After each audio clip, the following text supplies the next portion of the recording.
ახდაკლავს საქართველოს ბორჯომში საქართველოს გაერთიანებული წყალმომარაგების კომპანიამ შვეიცარიელ სტუდენტებს უმასპინძლა. სტუდენტთა ჯგუფი საქართველოს ციურიხის უნივერსიტეტიდან ეწვია და ბორჯომში წყლის გამწმენდი ნაგებობა დაათვალიერეს. ქართველმა კოლეგებმა წყალმომარაგების კომპანიიდან შვეიცარიელ ახალგაზრდებს საფილტრის სადგურის მუშაობის სპეციფიკა აუხსნეს. ბორჯომის წყლის საფილტრის სადგური თანამედროვე სტანდარტების მიხედვით უნიკალურია საქართველოსა და პოსტსაბჭოთა სივრცეში.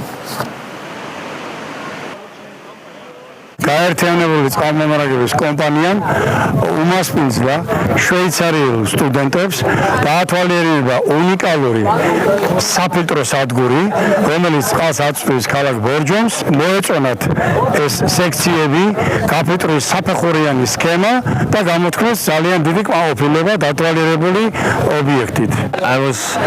გაუცებულები დავრჩით და არ მოველოდით ასეთი მაღალი დონის თანამედროვე წყლის გამწმენდ ნაგებობას საქართველოს რეგიონში. ჩვენ წყლის მენეჯმენტს სიღრმისეულად ვსწავლობ და სხვადასხვა ქვეყნებში უნიკალურ ნაგებობებს ვათვალიერებთ. მოხარულები ვართ, რომ თქვენთან სტუმრობის საშუალება